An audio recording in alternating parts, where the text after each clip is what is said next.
जय हिंद फ्रेंड्स। काफ़ी दिनों के बाद मैं ये वीडियो बना रहा हूँ। थे कुछ रीज़न जिनकी वज़ह से मैं वीडियो नहीं बना पाया, टाइम नहीं मिल पा रहा था। बट अब कोशिश करूँगा कि थोड़ा रेगुलर हो जाऊँ और धीरे-धीरे करके फिर से अब स्टार्ट करते हैं। तो चलिए स्टार्ट करते हैं निफ्टी से। तो निफ्टी आज नेगेटिव में जाके क्लोज़ हुआ है, आप देख सकते हैं यहाँ पे। तो ज़्यादा बड़ी कोई फॉल नहीं है, सिर्फ 27.40 पॉइंट्स निफ्टी डाउन हुआ है और लास्ट 2 सेशंस में काफ़ी अच्छा था निफ्टी का रिस्पॉन्स, पॉजिटिव साइड पे हम बंद हुए हैं। और ये चलता ही रहता है, कभी ऊपर कभी नीचे। तो आपको इस पे ज़्यादा दिमाग नहीं लगाना, ज़्यादा सर खपाई नहीं करनी। आपको देखना है कि आपकी कंपनी जो आपको पसंद है, जो फंडामेंटली स्ट्रांग है, क्या वो अवेलेबल है अभी अच्छे डिस्काउंट पे या नहीं। अगर वो अवेलेबल है तो आपको, आपके पास जो पैसा पड़ा हुआ है अगर अवेलेबल है, तो टाइम है उसको डिप्लॉय करने का। क्योंकि जब मार्केट डाउन होता है, जब आपके शेयर्स डाउन होते हैं, तभी अपॉर्चुनिटी होती है ज़्यादा से ज़्यादा कैपिटल डिप्लॉय करने की। क्योंकि जब वो ऊपर जाएंगे, जो कि जाएंगे ही, उसमें कोई डाउट है नहीं, तभी आपका रिटर्न मैक्सिमम बन पाएगा। तो इस वीडियो में हम बात करेंगे 3 शेयर्स की। तीनों शेयर जो है लार्ज कैप कंपनीज हैं, जो कि अच्छा कर रही हैं। अभी फिलहाल मार्केट की सिचुएशन ऐसी थी, सब चीज़ ही डाउन थी, तो वो भी डाउन है, वो भी अच्छे डिस्काउंट पे अवेलेबल है। तो उसके बारे में हम डिस्कस करेंगे आज की वीडियो में। हमारी पहली कंपनी है Cholamandalam investment and finance company. आज ये 2% जाके ऊपर बंद हुआ है और 5 डेज का रिटर्न देखेंगे तो 4.22 है। 1 month 1.12 down, 6 month almost like flat, 1 year कोई रिटर्न नहीं है 3.32 का। और दैट वो वाईटीडी था। और 1 ईयर रिटर्न देखेंगे तो अराउंड 14% का है और 5 ईयर रिटर्न देखेंगे तो 300% का रिटर्न है। सो 5 साल में देखिए पैसा ऑलमोस्ट 4 गुना हो गया। तो आपने अगर 1 लाख लगाया होता तो वो आज की डेट में 4 लाख होता। तो आपको और क्या चाहिए, वो भी एक लार्ज कैप कंपनी में, जो कि बहुत ही अच्छे ग्रुप से बिलोंग करती है, जो कि है मुरुगप्पा ग्रुप। आपको इधर उधर जाने की जरूरत क्या है। आप अच्छी कंपनी आपको अच्छा रिटर्न जब दे रही है, तो आपको ऐसी कंपनी चुननी चाहिए। ठीक है, रिस्क भी आपको लेनी चाहिए, वो भी जरूरी है, बट कम कैपिटल के साथ आप रिस्क लीजिए। और मैक्सिमम जो आपका कैपिटल है वो ऐसी कंपनीज में होना चाहिए जो कि आपका सेफली कैपिटल को प्रोटेक्ट करते हुए आपको बहुत अच्छा रिटर्न दे रही है। अब जिनको नहीं पता उनके लिए, ये चोलामंडलम एनबीएफसी सेक्टर से बिलोंग करती है और one of the best companies है एनबीएफसी में। हम सबको पता है एनबीएफसी का लीडर बजाज फाइनेंस है। बजाज फाइनेंस के बाद यही कंपनी आती है जो कि बहुत अच्छा कर रही है। बजाज फाइनेंस से भी अच्छी तरीके से ग्रो कर रही है। तो इधर आप देख सकते हैं, अभी ये सीएमपी इसका है, करंट मार्केट प्राइस है 1266 का और करंट पी ही है 27 और ये डाउन है अपने टॉप 52 वीक हाई से अराउंड 23%। तो 23% का एक बहुत अच्छा डिस्काउंट मिल रहा है बहुत ही बढ़िया कंपनी में। तो आप इस पे डेफिनेटली डेफिनेटली रेडार पे इसको रख सकते हैं। और अगर हम इसके फाइनेंशियल देखेंगे तो उसमें भी कोई भी कमी नहीं है, एक्सीलेंट A1 कंपनी है जिसको बोलते हैं। सेल्स ग्रोथ आप देखिए इसकी consistent, 10 year 19, 5 year 22, 3 year 26, 12 trailing month ज़्यादा ही है 42 compare to 3 year 5 year and 10। और प्रॉफिट कंपाउंडिंग भी देखेंगे तो काफ़ी कंसिस्टेंट है, 25%, 23%, 3 ईयर 31%, 12 ट्रेलिंग मंथ 27। तो कहीं भी कुछ कमी नहीं दिख रही है प्रॉफिट में भी, सेल्स में भी। और CAGR रिटर्न देखेंगे तो 10 साल का 30% का CAGR रिटर्न है। 30% ये कम नहीं होता, 30% में आप कमाल धमाल कर सकते हैं अगर आपने अच्छी कैपिटल डिप्लॉय करी हो तो। और 30% सिर्फ 10 ईयर में ही नहीं है, 5 ईयर में भी आप देखेंगे 30% है, 3 ईयर में भी 32% है, 1 ईयर में अभी 13% है, जो कि अभी अपॉर्चुनिटी है मेरे हिसाब से। तो रिटर्न ऑन इक्विटी भी आप देखेंगे तो बिल्कुल कंसिस्टेंट 19 टू 20%। बिल्कुल जबरदस्त कंपनी, इससे अच्छी कंपनी अब और आप क्या लेंगे विद सेफ्टी। वैसे सेफ तो शेयर मार्केट में कुछ नहीं होता, हमेशा प्रोबेबिलिटी का गेम चलता है कि कितना परसेंट ज्यादा है। तो सेफ्टी के मामले में मैं बोलूंगा थोड़ा ये ज्यादा परसेंट है, 80% 90% हम बोल सकते हैं कि सेफ है। 100% तो कुछ सेफ नहीं होता स्टॉक मार्केट में, आपको रिस्क लेनी ही पड़ती है। लेकिन आप ये सारी चीजें देख के रिस्क लेंगे तो चांसेस ज्यादा है कि आपका प्रॉफिट ज्यादा बने, ग्रोथ आपको अच्छी मिले, रिटर्न आपको अच्छा मिले। अब हम आ गए हैं चोलामंडलम के चार्ट पे। तो आप देख सकते हैं धीरे धीरे करके ये ऊपर ही जा रहा था, बट क्योंकि अभी सब कुछ नीचे, थोड़ा सा डिस्काउंट हुआ, मार्केट निफ्टी डाउन हुआ, तो ये भी डाउन हो गया सब शेयर्स के हिसाब से, जो कि कोई गलत बात नहीं है, बहुत ही अच्छी बात है। क्योंकि ऐसे सिनेरियो में ही, जब कंपनी में कोई दिक्कत नहीं है, सिर्फ ओवरऑल मार्केट में ही प्रॉब्लम है और तब आपको शेयर डिस्काउंट पे मिल रहा है, तो आपको और क्या चाहिए मैं बोलूंगा। और क्या आपको, किसका इंतजार है बस। तो यहाँ पे आप देख सकते हैं 23% का डिस्काउंट था, नीचे गिरा ये अराउंड 1200 के करीब, इसने थोड़ा सा अभी रिवर्सल दिखाया है।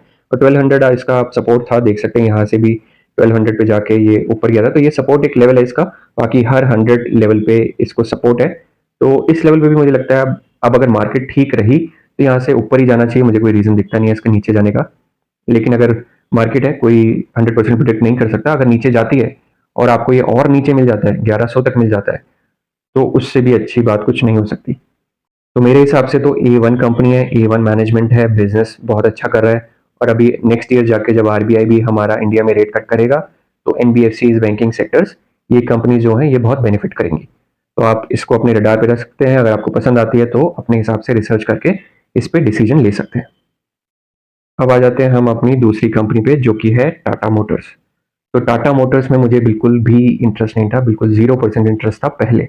ओके, लेकिन जब से मैनेजमेंट चेंज हुई है, जब से कंपनी टर्न अराउंड हुई है, जब से प्रॉफिट डिलीवर करने लगी है, कार्स के डिज़ाइंस बेटर हो गए हैं, सेल्स इनकी बेटर हो गई है, मार्केट शेयर ये लेते जा रहे हैं मारुति सुजुकी से और बाकी कंपनी से, तब से थोड़ा मुझे ठीक लगने लगी है। और ईवी सेक्टर में भी काइंड ऑफ ये फर्स्ट मूवर एडवांटेज इसको मिल गया है। तो टाटा मोटर अभी के हिसाब से अच्छी कंपनी है ईवी सेक्टर को अगर कोई प्ले करना चाहता है तो अभी ये देख सकते हैं आज डाउन था 1.56%। 5 दिन का रिटर्न देखेंगे तो 1.75, 1 month 10% down, 6 month 18% down, YTD return flat, 1 year return देखेंगे तो 12% और 5 ईयर रिटर्न देखेंगे तो इसमें भी बहुत ही शानदार रिटर्न मिले हैं शेयर होल्डर्स को, around 385% in a period of only 5 years. और अभी टाटा ने अपनी नई कार भी लॉन्च की है, टाटा कर्व, और आगे चल के ये और कार्स भी लॉन्च करेंगे जो कि डिज़ाइन में भी काफ़ी फ्यूचरिस्टिक लग रही हैं। तो मुझे लगता है आगे चल के इनकी सेल्स इंप्रूव ही होगी, बेटर ही होगी। बाकी ये मेरा व्यू है, आपको हमेशा अपनी रिसर्च पहले करनी है, उसके बाद ही कुछ करना है। तो यहाँ पे आप देख सकते हैं टाटा मोटर्स अभी 783 के प्राइस पे अवेलेबल है। पी भी काफ़ी इसका नीचे आ चुका है अभी 8.61। तो कह सकते हैं कि कंपनी अभी सस्ते दामों पे अवेलेबल है और डाउन है अभी 33%, जो कि काफ़ी अच्छा डाउनफॉल डिस्काउंट अवेलेबल आ रहा है इस कंपनी में। अब आ जाते हैं इसकी सेल्स ग्रोथ पे। तो देख सकते हैं सेल्स ग्रोथ पहले कुछ खास नहीं थी, बट लास्ट 3 ईयर्स में काफ़ी डिसेंट सेल्स ग्रोथ रही है, 21% के करीब CAGR सेल्स ग्रोथ। प्रॉफिट भी अब इंप्रूव होने लगा है, यहाँ पे आप देख सकते हैं। और CAGR रिटर्न फिर उसी के हिसाब से मार्केट देती भी है कंपनी को। जो कंपनी ग्रोथ दिखाती है, जो कंपनी प्रॉफिट बढ़ाती है, शेयर मार्केट हमेशा उन्हीं कंपनीज को रिवॉर्ड करता है। और रिटर्न ऑन इक्विटी भी आप देख सकते हैं इसकी इंप्रूव हो रही है। अब आ गए हैं हम टाटा मोटर्स के चार्ट पे, और चार्ट पे वही आपको दिखेगा जो सब शेयर्स में दिख रहा है। एक डाउनफॉल टॉप पे जाने के बाद, तो टॉप इसने अराउंड 1150 के आसपास या 80 के आसपास बनाया था। उसके बाद से यहाँ पे आप डाउनफॉल देख सकते हैं, और टॉप से अब बिल्कुल ये अपने सपोर्ट, जो कि यहाँ पे आप देख सकते हैं, यहाँ से ये ऊपर गया था पहले, अब ये सपोर्ट था इसका, तो यहाँ से ही थोड़ा सा ये अब मार्केट भी बेटर हो गई है, तो थोड़ा सा आपको यहाँ से दिख भी रहा है कि ऊपर जा रही है। बट अगर मार्केट और नीचे जाती है तो नेक्स्ट सपोर्ट इसका 700 के करीब अवेलेबल है। तो डिस्काउंट काफ़ी अच्छा है। रिस्क जो होती है वो हमें शेयर मार्केट में मेंटेन करके चलनी पड़ती है। रिस्क जितना हमें कम लेके प्रॉफिट ज़्यादा बनाना होता है।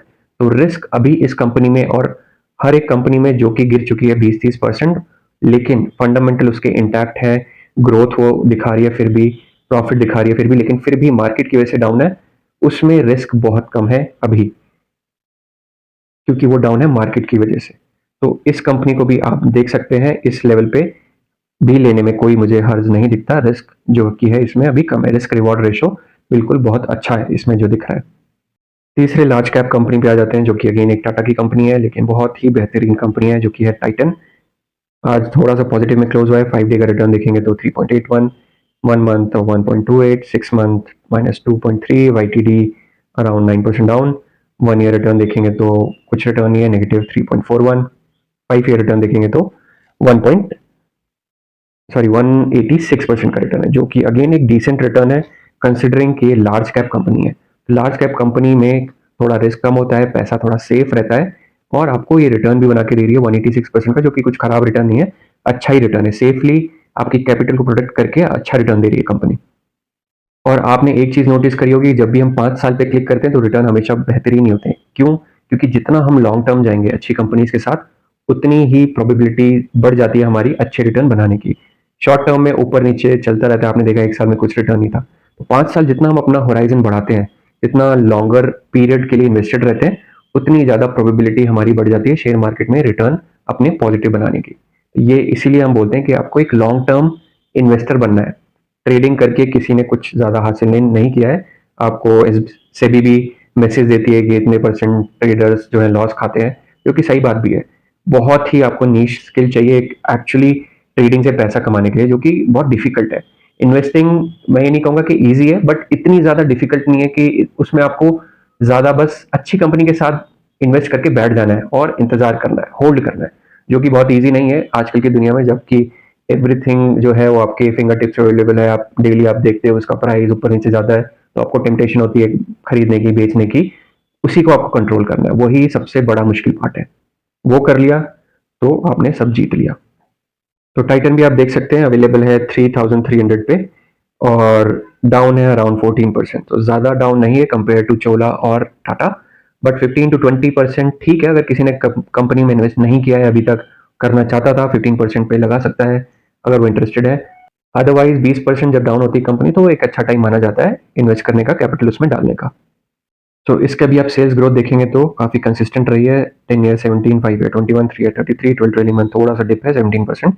प्रॉफिट भी ठीक ठाक ही रहे, 10 year 17%, 5 year 20, 3 year 54, 12 trailing months में अभी नेगेटिव में चल रहा है, बट वो सब ऊपर नीचे चलता रहता है। जितना हम थोड़ा सा होराइजन बढ़ाएंगे तो वो कंपनी ये अच्छी ही करेगी। ज्वेलरी का बिजनेस अभी बहुत बड़ा है इंडिया में, और इस कंपनी के पास ऑर्गेनाइज सेक्टर का मेजर शेयर है, लेकिन अनऑर्गेनाइज ज्वेलरी सेक्टर अभी भी बहुत बड़ा है इंडिया में। और ये कंपनी अब बाहर भी, आउट ऑफ इंडिया भी इन्वेस्टमेंट कर रही है, एक्सपैंड हो रही है, तो ये कंपनी आगे चल के भी एग्जिस्ट करेगी, इसकी लॉन्जेविटी है, ये 15-20 साल बाद भी रहेगी ही। तो इस कंपनी को आप बिल्कुल देख सकते हैं। CAGR परसेंटेज अगर आप देखेंगे 10 साल का 25%, 5 ईयर का 23, 3 ईयर का, 1 ईयर का भी थोड़ा डाउन हो गया है, क्योंकि अभी रिसेंटली जो हम देख रहे हैं कि कुछ ज़्यादा अभी 1 साल के अंदर रिटर्न नहीं है। और रिटर्न ऑन इक्विटी देखेंगे आप तो बहुत बढ़िया 25% के ऊपर ही है। अब आ गए हम चार्ट पे, तो इसमें भी वही पैटर्न है, टॉप बना के नीचे आया है और यहाँ से थोड़ा सा अभी ऊपर जा रहा है क्योंकि मार्केट की कंडीशन थोड़ी बेटर हो रही है। तो 3250 पे सपोर्ट था, वो सपोर्ट को तोड़ के ये नीचे आया, फिर यहाँ से अभी थोड़ा सा रिवर्सल दिख रहा है। तो यहाँ पे जब ये आया था वो एक अच्छा टाइम था इन्वेस्ट करने का, 3250 पे भी अच्छा लेवल था एक इन्वेस्ट करने का, वो भी एक सपोर्ट लेवल था। बट अब थोड़ा ऊपर तो जा चुका है, बट आप इस पर नज़र रख सकते हैं। अगर फिर से अपॉर्चुनिटी मिलती है, नीचे आता है, तो बिल्कुल आप इस पे लॉन्ग टर्म के लिए इसको देख सकते हैं, सोच सकते हैं अपनी रिसर्च करने के बाद। और हाँ, अगर आपके कोई सजेशन है, कोई क्वेश्चन है, तो आप कमेंट सेक्शन में डाल सकते हैं। किसी शेयर के बारे में आपको कुछ पूछना है तो मैं अपने व्यूज उसमें दे सकता हूँ। कोई बाइंग सेलिंग रिकमेंडेशन नहीं होगी, बट मैं अपने व्यूज उसमें रख सकता हूँ। तो आज की वीडियो में इतना ही, मिलेंगे किसी और वीडियो में नेक्स्ट टाइम। तब तक के लिए बाय बाय।